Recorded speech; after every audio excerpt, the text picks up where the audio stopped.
Bismillah wa salatu wa salam ala rasulillah wa ala alihi wa sahbihi wa man wala amma ba'd.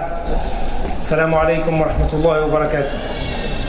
Bien, alors la première des choses à dire évidemment c'est de vous remercier de votre présence et au-delà de vous remercier les organisateurs.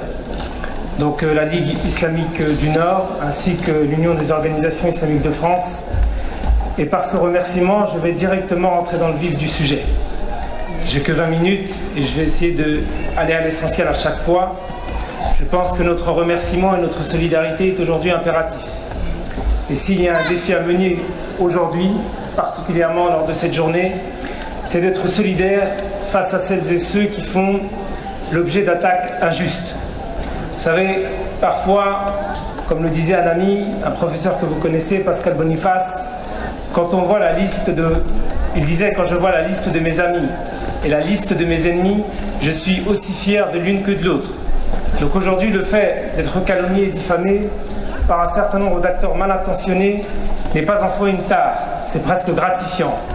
Donc je voudrais là maintenant exprimer toute ma solidarité envers celles et ceux, et notamment les fondateurs, les membres, les militants, les adhérents, les associations qui adhèrent et les bénévoles de l'Union des organisations islamiques de France, parce qu'elle n'a absolument rien à se reprocher. Vraiment pas.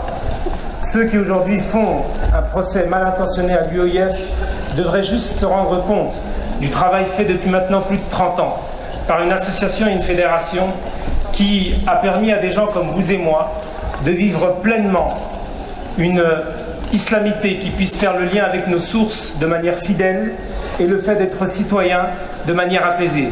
Tout ce travail-là est passé par pertes et profits au bénéfice de polémiques stériles. Parce que je suis désolé, être proche des frères musulmans, je ne suis pas, moi, personnellement, membre des frères musulmans, mais quand bien même on le serait, être proche des frères musulmans, en quoi cela fait de vous un terroriste? Je rappelle juste, et c'est un élément absolument central qu'il faut avoir, et là j'arrive dans le deuxième défi, le défi de l'information. Je rappelle juste que par exemple en Égypte, ceux qui, de la chute de Moubarak jusqu'au coup d'État de juillet 2013, à 6 reprises ont gagné les élections de manière libre et démocratique, ce sont les frères musulmans. Donc aujourd'hui, ceux qu'on est en train de qualifier comme étant des terroristes croupissent en prison pour la bonne et simple raison qu'ils ont tout simplement été démocratiques. Et ceux qui nous font le reproche, voire le procès d'être proches des frères musulmans sont parfois ceux qui soutiennent à double des terroristes, ou plutôt, excusez-moi, des régimes sanguinaires et tortionnaires. Il va falloir à un moment donné qu'on sache renverser le schéma accusatoire, parce que ceux qui font la promotion du pluralisme et qui ont fait tout simplement la démonstration de leur capacité à soutenir, ou en tout cas à être l'expression fidèle de majorité, c'est bien les frères musulmans en Égypte. Je rappelle même que quand je parle de pluralisme, c'est également à dessein. En 2011, cette organisation, en tout cas le Parti des frères musulmans, a quand même désigné un chrétien vice-président de leur formation.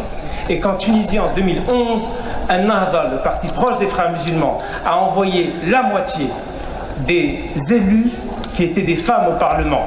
Le taux de féminisation du parti Al-Nahda, proche des frères musulmans, était quasiment de 50%. Ce taux n'est même pas encore aujourd'hui le fait des partis de gouvernement français. Donc au lieu tout simplement de nous faire des reproches, voyez vraiment la réalité et constatez que les frères musulmans en Égypte, quand bien même moi j'en serais pas un, au moins on fait la preuve et la démonstration qu'ils étaient démocrates et pluriels, contrairement à ceux qui nous accusent.